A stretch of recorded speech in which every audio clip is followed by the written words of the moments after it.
was Adina featuring Kwame Eugene. Full of confusion. So Killing me softly. love. And you know they say, Abba. When you are 2 minutes after 8, DWASO NSEM on Adom 106.3 FM. Studio high at the brutal in Canada. Oh, him said you are tonight. Do come here tonight. Me need your say bones. Yeah, the apostle, bro. And then some who. Let me say good morning to you, Don Papa of Radio Shama in Sekendi Takrade, and as a Shama district actually. And to Radio Shama, I was Shama. Don Papa, good morning to you. It's your birthday today as well, Mrs. Anita Gifty Entry from your brother Dominic Kisiyabua. To you, Mrs. Anita Gifty Entry, and I want a happy birthday to you from Dominic Kisiyabua, producer of Big Dread, and the Kosi say on us Empire FM. Yenna Bayport Savings and Loans, I say Mighty Power Tonic Laxative Cream and Hair Food, Second Kings Real Estate, I mean Scientific Clinic, Vodafone, and Atabia Herbal Mixture. I'm going to buy me an apostle Ebra.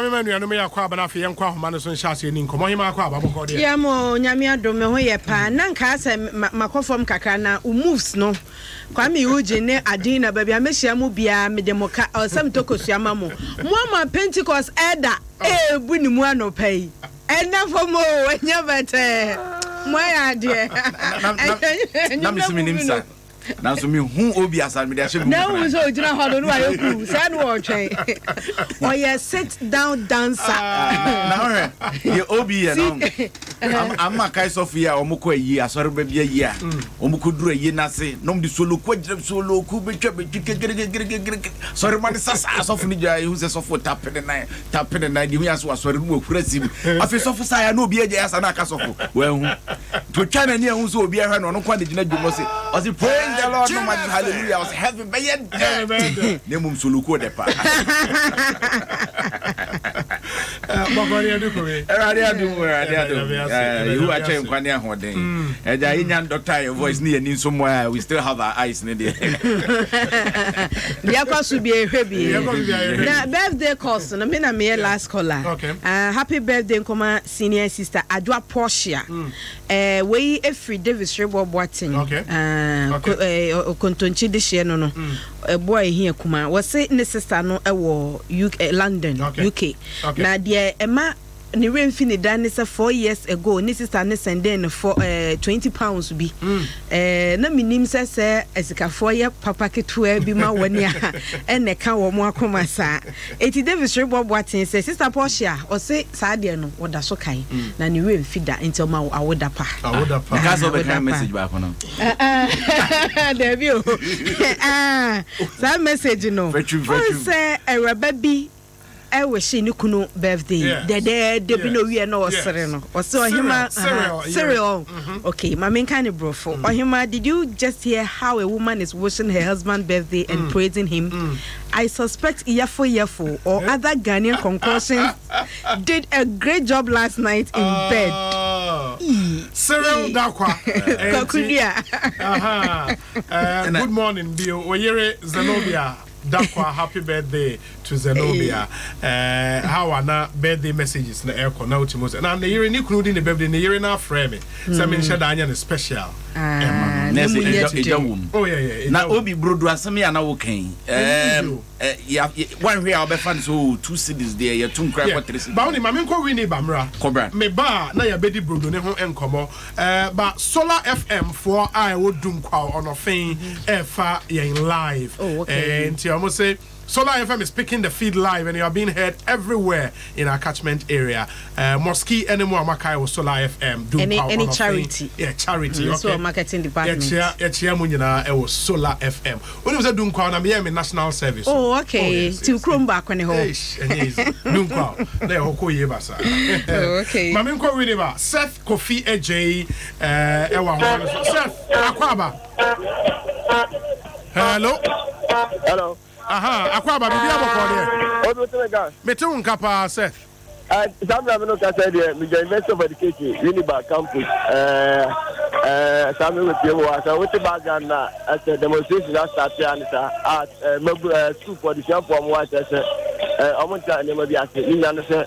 Vice Chancellor who is there, and no with the Melabia, and Sepata, and Tenimoni and Penimporana, Omutu and Amayasa are here. The show Kumasi with you, I mean, look at the campus of the Tiba, Sani Deuru, and the Yama, a soup. We know we think of our news, so they tell me that I'm watching my papa. The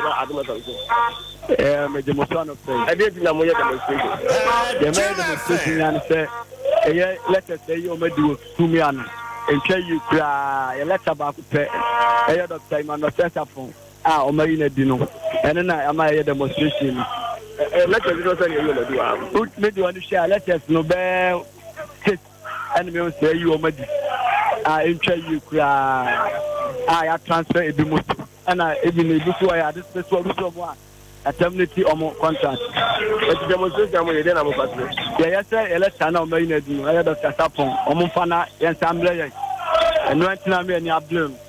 Why demonstrating today? We are demonstrating because we want our lecturer, Dr. Emmanuel Sesapon, to be reinstated. That's all. Because the basis of his dismissal is invalid. It is void. That is why we are demonstrating today that until he is brought back as hyper students, we are not attending any lecture until he is brought back because he is too resourceful in this department. He is the only exercise physiologist in the entire Ghana. I mean, what about you? Yeah, in fact, like colleagues have already said, this is the lecturer in this department. There are some people who call the pillar of the department. And so that, you know, every lecturer in this department is important. But we have only 5 lecturers, a whole department, 5 lecturers. The others that are there, about 3 of them, are on contract. And the one that we cease to be so resourceful, who have taken exercise physiology, food and nutrition, fitness, kinesiology, all these vital courses in the department. This is the man who has been handling it. As we speak, first aid, he is the one in charge of it. And now that you read what they use to terminate his contract, you will see that management is not interested in our students' affairs, but rather their affairs. Because you can't say that somebody walked out of a council meeting, and for that matter, you're terminating his contract. Meanwhile, you know that you are coming to say decisions like this, and you have given level 400 students who are graduating in July, not even in August and September as it used to be. July this year, and you are terminating his contract. So who has this level 400? Who takes them now? It's really annoying because it's the backbone of our department. As they said earlier, it's the only lecture that is most of the science-related course. So we want him to be reinstated, or if you are not attending any lecture, it's like the management, they care only about themselves, and they are not concerned about students. If really they are concerned about students, I don't think they will take a resourceful lecturer like this away from us. Okay. I Obina, some of the example, you know what to say in common. The most background now. But I tell myself, I never just go back to Kata, or Baku, okay, yeah, let us know you, Madino. I want to Baku, I get to think about now. This year, and I say, and you know, anyway. I see. The man not well, no. I open your mouth about the yeah, the child people. I just leave you. I mean, I almost say, Sabi, I must be a day rest now for course and court and take him. I did see that you be and no school her. Now I'm not fine fast to the ABC or not the also may you know. Like a farm, Rabbi, who might be Kuyina, you move to say, and if I said, yeah, and tell you. Nancy, San said, I think a court, not to say, Joy and a yard, and then I was on chapter and not court into eBay. Now, what I could listen to now, really, the almost a dance lady. Because only now you should want to catch anymore. And my one school high, dear Mamma, you also be an edge. What will be do crowd some man of permanent church? What will do? Or there are some court or say a full court in tea. My mom is out of my court and can ye, what any of the no court, the carry on what's up. Funny, you're gonna, you didn't be edge, man. And you put what I hear, my dear. No, come on, you say, no, you nipa bɛɛ duasa ɔmo ɔmo tsa deɛ bɛɛ edumienu ɔmo tsa deɛ bɛɛ dunsia nti ɔmo si aduasa na wɔyi ɔmo adi ɔmo hwɛ nti last year somewhere last year June bɛfɛ saa bɛyi ɛna wɔdi saa no anyamɔ sɛnsa no ɛnti si a mo kɛrɛ sisi a sɛde bi ansa yɛ wɔso yɛ hɔn na hu sɛ sɛde yɛ bi a baa bi a na yɛde bɔ kraman nti deɛ wakɔ yɛ deɛ nso wɔtwa sabɔne nti deɛ yɛ kɛmɛ sɛ deɛ wɔayɛ ne nyinaa obi a wɔyi na di biara ɔpɛ sɛ asomdue ba ha deɛ a ɛsɛ obi a wɔyi na di biara wɔde ne ba because wɔn afam na kɔ ase na ɛyi wɔn adi ɔno ankasa kɔ nipa se kɔ wɔ hɔ nti wɔfa kotiri kɔ aso abɛtena hɔ a wɔn mu ma yi obi a sɛde ɔfa akwampa so ba adwuma no mu wotumi yɛ saa ma no yɛ yie. obi lɛtɛ baako so a ɔno so ɛyɛ mpanyinfo bi ɔno sɛ ɔno sɛ deputy finance officer ɔno so ɛyi na di ɔpɛni osi wɔyi de ne nam sɛ ne ɛyi adi. Me de yɛsi my best foul at dead of night and the young mom we made but I know press out. Now go by. That be no fair. Yes, to go because office or there me had a file document. Document be a one man obviously you could say this is now you consider investigation you already. In the no any boy you command and no moment here for investigation and you come out we. Who say one a letters Nigeria so the man could say every one of my letters here. Oh, okay. Obi, now family lectures media, you Madi, and you know, and come on now. Obi, any danajo, and a demonstration SRT, and I do, and I'm super positive for by half five. Now, office Bacoa, health, education, and sports center, and it's a glass or a school for the papa. The community board, so almost to kill papers also in Ebubuno. I'm a positive for by this school. And then another family look at a face. Aka demonstration after say wo abo se we mu kita emia na placard so mo de apia na omo de apia omo mobilize ya say ye be stress penifo ntu one amount them so the be ya ahwe ya na akwa akoye smart dey because already we are mabru school for na start ya ko jan obi aboko jan wa ko e wo abo so bi atam bia no de ba wo na obi atam no de ba so the afena omo boko jan entenya na ebam entenya stress penifo ntu one amount the beya everybody be into school so we be no ma ya ko so be school for na APA abana wo de wani bubu a ye hwe student be san I say am look at the school for one be ha ana abodom pem e wa an me say ya because I was north campus and south campus if you want north campus no ma start it omo south campus so ya ni just almost e de car eba I want to come into one na omo fi other department no omo ba and omo lecture so bu collect sanopa and almost omo pon ba omo pon ba that's omo have can this am look at omo just omo match omo mobilize no match for faculty pen no na omo do petition come say omo fan pen na amadia omo mo ba ko na o chisende so omo fan amadia na o chisende de omo be ni omo kasia pa election na ho mu ntwesa and omudi man nyina ne say lecturers be aduasa yeyi won adi no omo nyina nsan mra omo just the brina omo yomadi no ebi lecturers na bi so aye workers omo adi no omo ha but omo de a school for no concern pa and lecturers because ebi mo level 400 omo graduate July and thank of na omo graduate July lecturers omo supervise omo na omo aye omo exam jara de omo yomadi why na best supervise omo I know na amu problem because I want to say omu yi omadi no makofa omu asabi school for anytime omu ka say omu e do ma be replace omu no omu nim dia no nim pen for yi omadi no and dia say obi o degree holder no wa be ti obi o graduate for degree like say omu say omu kan no obi Kofi Ajay ma ye na se ne fancy why okay nti Kofi Ajay na yete ne nka no ono yen reporter wakopie mu ewo Winneba ensama ekoso ewo ho ohima wadi nsem ye chi kakra what happened then ekoso Winneba kamia ko ese how headmaster no vice chancellor no any teachers no bi make lecturers no me dey ba from intra wone lecturers ni bi entamu no okay na wutie nkomo ene omudi ye na wo mo kire sei wo mu school no mrem esese ye bibi wo school no na se ekire wadwen ana se umpene so a utimi ekokot enti vice chancellor kire sei se wo mu di school no akoko to de untumi fa wo mo nkoko na wo san kira de e wo school mu ho enti wo be kofie enti kamia kwakwa se ye ka so mo kofie na wo mo kokot no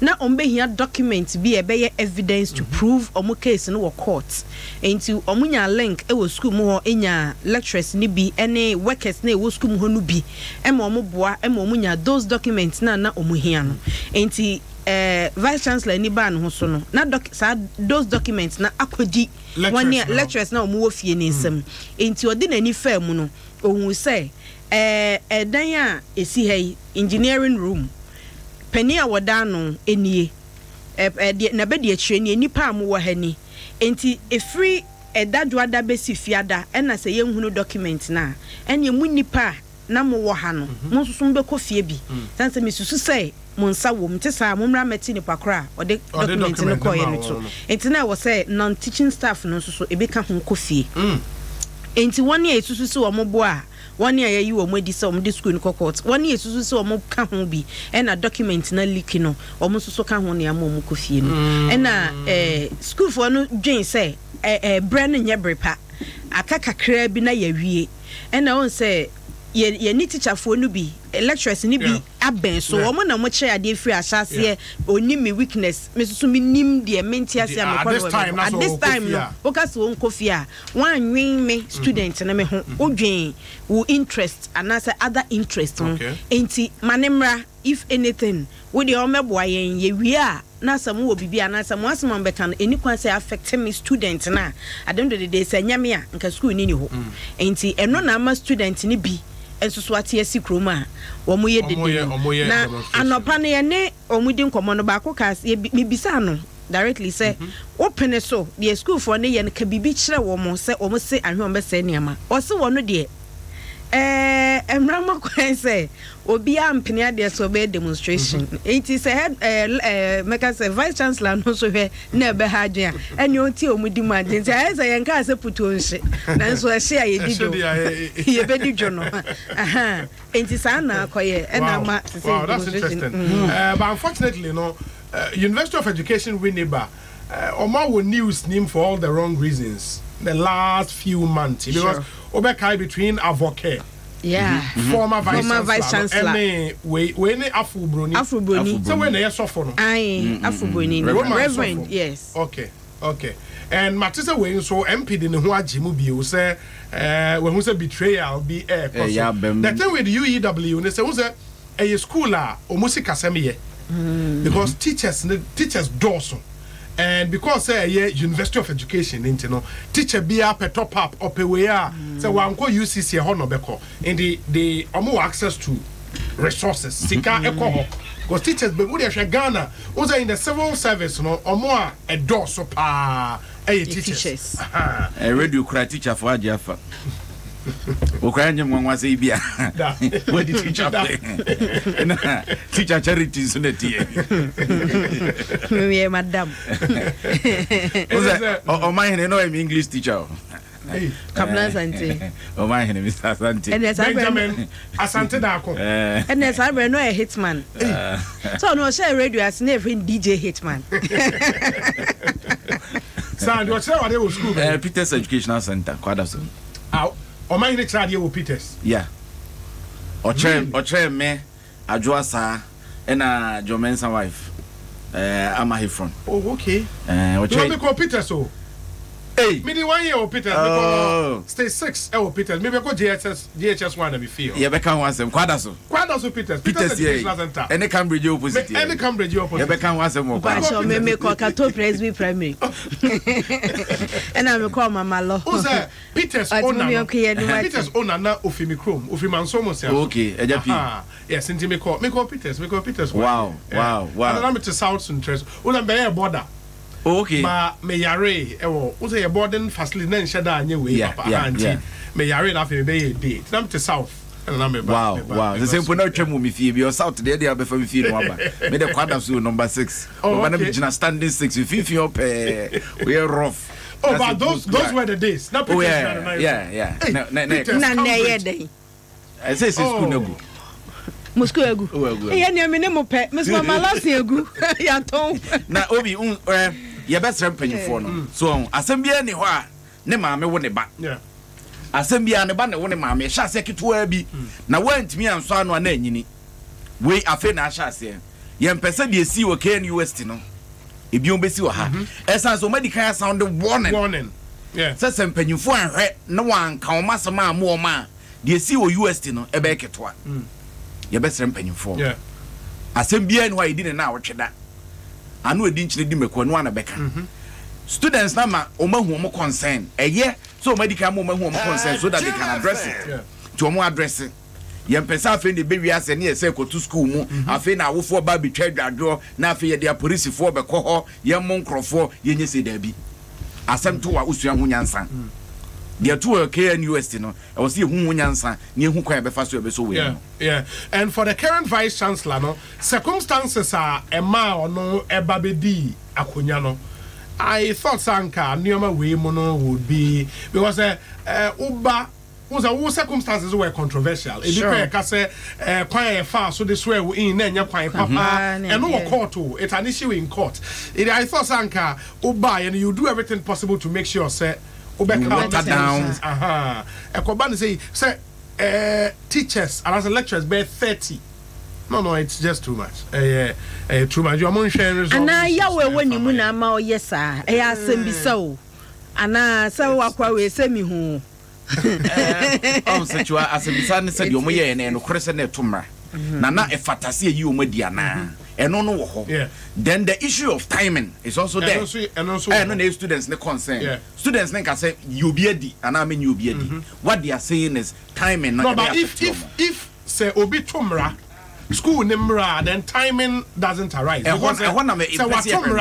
Say by the rules of engagement, was here in the law should apply. But what happens to the student? So before then the school will have to put in place. And if you are looking at experience wise, difference and it will affect their final as a student or not so home because of your school. What the nation brand cool. Yeah, but once I was student named Kwanswa, the school would have to run. So school needs to be to run here. There was some discipline a year, Juma. And the idea sounds why you create demigods in the school. Lecture you on what check a kind of things will be my biatumra or be because at the end of the day, the student will come and stand behind him. As sounds the managing a school like UEW, you know, there was some running here, Juma. But of course, any Makano. There should be a way out to resolve this issue. Because graphic story way new trend in drug abuse. So what kind of story need details now? And they could do level sound in pan latrine. One in pan latrine. TFE. Sent ne free mobile. See uncle for in helio. And now your boy voices in the free kumase.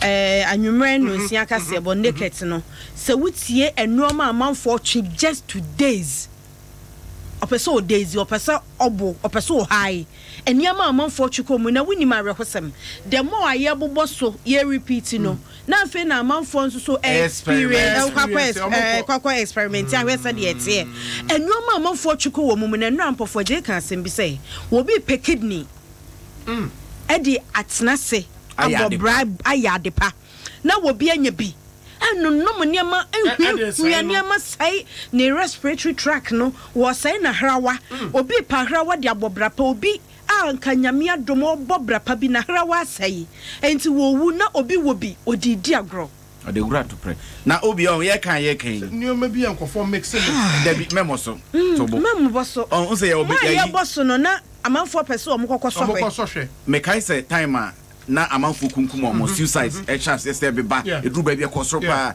ye ne psychologists be din common na psychiatrist and they said say you be a friend copycat suicide mo a wo kan ho asem na we ye obi so edwene ho or had the problem na no so edwene ho itina enuro ne de ye mmo but obi ye kan hwe akosu asori ahomache o anadwo afenu wakoduru fie ahomache na msori betna ha eneme TV me pon 7:30 me kwa koduru fie anadwo wo sori ahomache wo be ye kusi sen wo be pon anadwo etiem sas ehefo na yes ade no obi asori fra no pa kusi anadwo no aso otetemba Oni hwe Oni adwuma ye.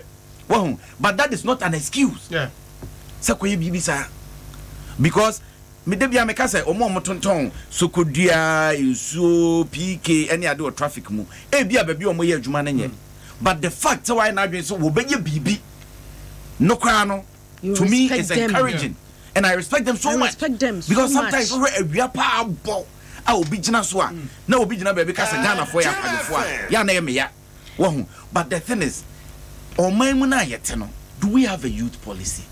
How are we guiding our youth? On paper we do. On paper how are we implementing it? And no near someone said you are yenim unim kwan fast so be pie ha. Obi unim kwan fast so be pie ha. Bra wabre would tipem na wo tesan na wo kɔ etinye awrade na beye wadom in the kwan bebia mo anu abasisa.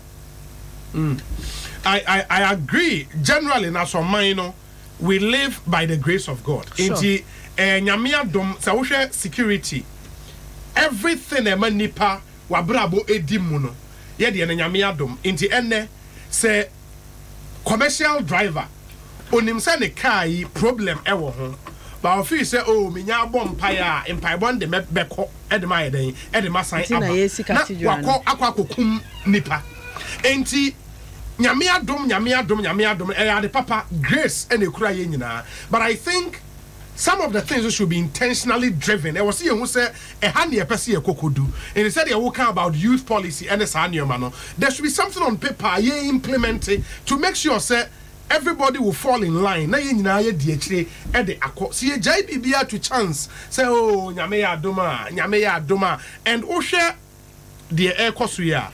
Apart from even drug abuse, no. As for mine, local alcoholic beverages in the marketing. Oh, we bet me now nice, we bet me abu adwuma e wo mpam yi. E bibi nuro nyina eye ade agrefend saying. Sisi modern. Aphrodisiacs. It's a culture but and ohwe omo enom tramo on this how na bebre na motivation is obetimi a power ache.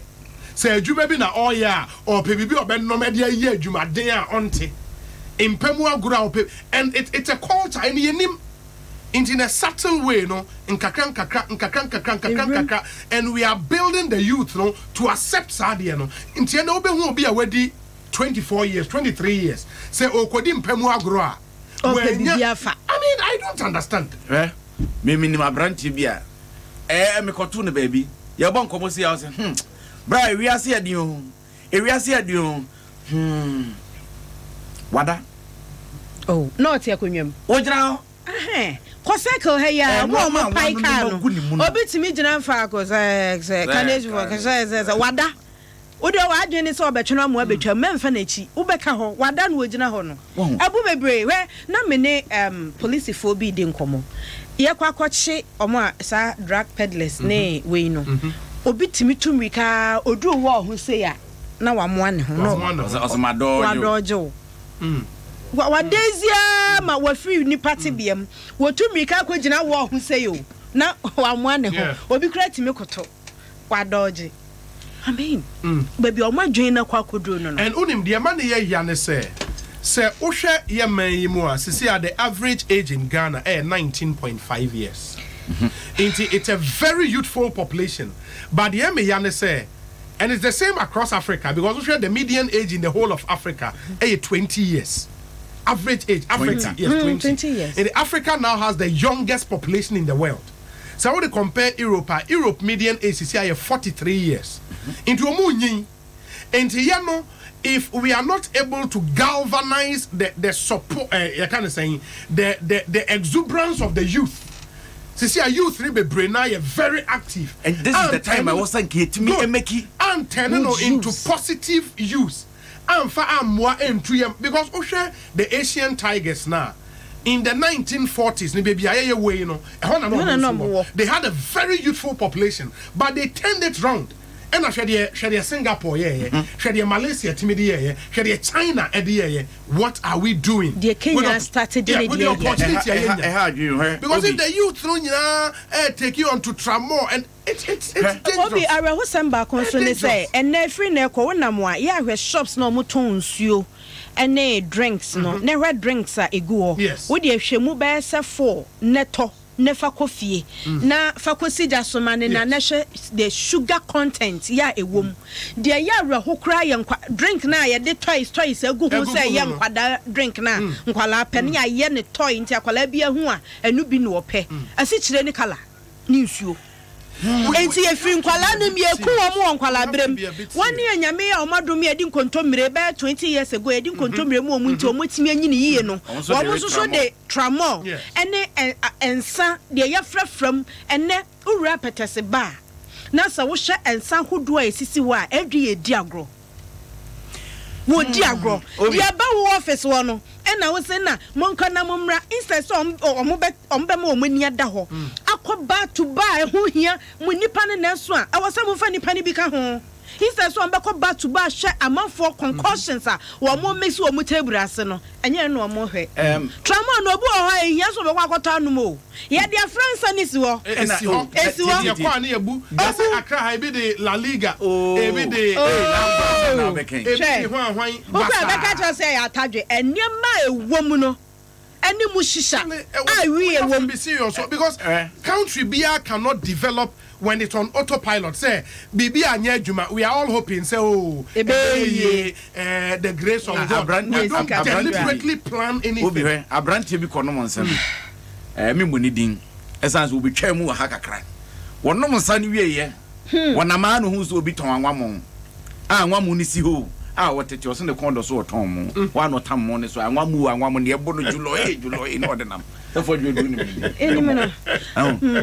ya sam ya kan mabuna semi na sentem me yade bi ene kra na me bo ba ko che for jo me ba ha after news na what you nsemachi ya me bo song of the week na me dem number 2 is wa wonyom a hwa anyom na de na fa send me I have over 100 songs me ya branche ba ko bi e bo ne nyom me boy obi obeti bi anyom ye de for jo kwad wati nyom no. There is a guy at Warrior University or your Greek extension for 2 years. What if you know I'm Tomanidi? Frustrated. 18 years old, then the energy question you move and I call the question for man. Kadia Benanki. And you're not man, frustrated chain, baby. I said, you know, but we had done phone, so no, but only fear for Nitty. And I'll be friend and a boring tone. Or Nistic only produce a crop of one. Of I ever corner Richard Winfred Anani. Urana ampa ene na woda eti Richard Winfred ana ne former minister of state wo mampenda dakofo ebreso ne wa woda ena shine kobi aqua shine aqua kobi life ene na woda newsroom shine yes shine kobi aqua shani aqua ne na woda nti shine ya ma happy birthday nyankopon won show na onto winsem na cocaine jeans no o jeans bi na I just saw the bachelor na obi e kono brudu asem no ye hwe ne nka ne because me say me fie me na na to brudu se me ma me to brudu yes a flower ne bo akosoro from 120 CDs to 165 CDs no so ye cry ye crabby and takwade ye bi ye crabby nso na takwade kwan bia so niema na oyusu kwan bia so fu o ka ho yatum asitre ka ho margarine ka ho ni nyina ye kra na de ono so kra the finished product ni fra brocheba no ono say CD pot yi and say the main reason CD yes dollar you know support one nyina ka no enti tuana ntumu no beba ye be brudufu nyina enkankan CEO of Sambra Foods because you see almost Sambra bread the 2 CDs na betima ko be 3 CDs Thursday no be press conference dey ebo na nkasa ye den e de etumi atu na me busa se e be ye pan no nko amosi no bibia pastries near they are there yɛde esam nyina can be affected but omo no ebi omo to bonim they will rather reduce the quantity the size quantity size and on behwe to me the quality dey omo form sang anti yebeko anti say dem dey kan no answer na yebeko no mami apology ne beba CEO of Sambra Bread movies kumi for you nipa no me chia no pa for your sister no the bread ne A1 Bread CEO so Madam for good morning to you. Mr. DFC. Yes. Where apology was a mekainti metro mebua kan no brofo mu na we are situamotimi ebubum amatie fo atumi ante we apology to the Lebanese community. Na se chawpa ye de ma yenuanom a omo fi Lebanon wo mo Ghana fantastic. Or say the management of Adom 106.3 FM has taken note of the concerns raised by your community regarding comments made by our morning show presenter Captain Smart. While it may be true that there is an ongoing discussion about the levels of hydroquinone in some cosmetic product imported into the country by some unscrupulous people into the country illegally and on the blind side of the FDA, a phenomenon upon which our production was grounded, we take note of the wrongful generalization of same by our presenter. Management has engaged the presenter on this issue and promised that going forward, we shall guard against same or similar slip from happening. Once again, we unreservedly apologize for any excesses and appreciate the positive role that the Lebanese community has played in Ghana's history. Thank you. And to weigh any apology letter free management of Adom FM. And I say Adom Panyufu nyina. Oma samye baako. Oma se akokɔ baatan ne naitia ba nkumba. Na yenua be makojo e ka asɛm bi. Lebanese fo wa Ghana ni anye. Into we the chaupa in the swing denam kakre brain summary na no enti en sama ye nua kojo e kan said ye edukumi aka no we the chaupa ye de mamo say monfa enche ade FDA gusu eye won hwehwe mu nti would allow state agencies responsible to do their investigations and we would make sure say ensign NCBO nti ye be sremo chawarenyi fantifo be ka chawarenyi Lebanese say ye nua no mo ani fourth generation and then no more time Mimi Chrome saw me or Sphere Anthony saw me okay Lebanese company Sphere Anthony nti ani omo o chamia amwakoda kwa wo so wo che obi bia enrada ne bra 1 week no e ko so kama no se kwa na Japan former general secretary for MPP oba nti wo che obi bia isi ni kaja no fa no so ne aka eye kwaku bonsam or a big man yeah wo de dombeko nti de man de adio my anyway mra Jim FM 106.3 top. Only God can stop us now. 106.3 FM. Jim FM 106.3 top.